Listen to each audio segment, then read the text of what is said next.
We're going to have a look at our knowledge about indices to apply it to simplifying.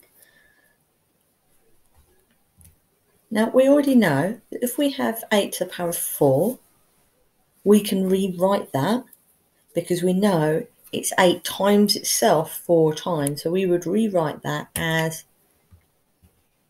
8 times 8 times 8 times 8. Okay? So what would 3 to the power of 6 be? Can you write that in your books? Okay, you should have written 3 times 3 times 3 times 3 times 3 times 3. So it should have been 6 of them all together. Now we know this is our base number. And we know that this is just telling us how many times we're multiplying the base number by itself. Okay, so that's the final one. Now using this knowledge, we can multiply and simplify. So let's have a look at the next example. I want to simplify this. So we have 8 to the power of 3 multiplied by 8 to the power of 4. Now this only works if these base numbers are the same. If they're different, we cannot simplify it. Okay, so if they're both 8 or both 3 or both 2, that is the only time that it will work. That's really important to remember. So I can rewrite this. I know that 8 to the power of 3, I can rewrite as 8 times 8 times 8. Now 8 to the power of 4, I can rewrite that as well. So if I write that out in full, I would get 8 times 8 times 8 times 8. Now, if we're multiplying these two together, what do you notice? Okay, so 8 is still our base number, but how many of them? How many times am I multiplying it by itself? So I've got 1, 2, 3, 4, 5, 6, 7. So I can rewrite that in a simpler way, and I can write 8 to the power of 7. Okay, can you have a go at this one for me? So pause the video, have a go. 8 to the power of 5 multiplied by 8 to the power of 4. Remember, those base numbers are the same, so we can simplify it. So pause, and off you go. So you should have realised 8 to the power of 5 can be rewritten like that. So 8 times 8 times 8 times 8 times 8. And we can rewrite 8 to the power of 4 like that. Now, how many times am I multiplying the 8 by itself?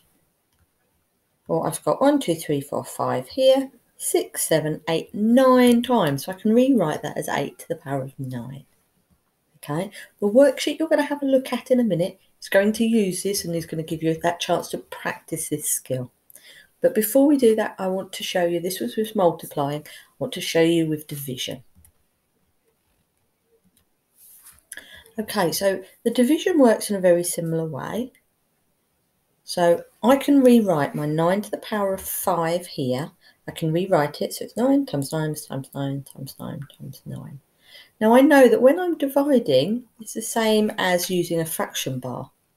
So I could rewrite this division sum as 9 to the power of 5 over 9 to the power of 3. So I could rewrite that as 9 to the power of 5 over 9 to the power of 3. Because that line there means divide. So we're going to use that in this example. So we're dividing it by 9 to the power of 3. So we know that's 9 times 9 times 9. So that goes underneath.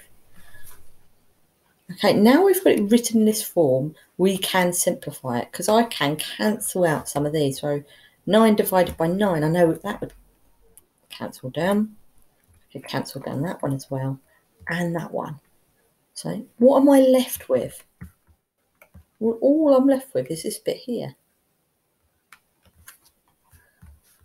So I can rewrite this now as saying, well, it's 9 times 9 that I've got left. I can write that as 9 squared. Okay, one for you to try, so pause the video. So 11 to the power of 7 divided by 11 squared. So set it up in the same way using this division line. Okay, so you should have considered the 11, 7 over 11, 2. So I would rewrite it like that first. Then you can write it out in full. So you would have had 11 multiplied by itself 7 times, all over 11 multiplied by 11. Okay, then we can cancel them out, so we can cancel out one of the top ones with one of the bottom ones, like that. And we can do it again. Okay, now we can't cancel down any more, so what am I left with? Well, I've got 1, 2, 3, 4, 5 times I'm multiplying 11 by itself. So we write that as 11 to the power of 5. Okay, you may want to watch this video again and write the examples in your book. That'd be great. Then I would like you to go to the worksheet. There is an example of both multiplication and division on there to help you, and I want you just to practice this skill.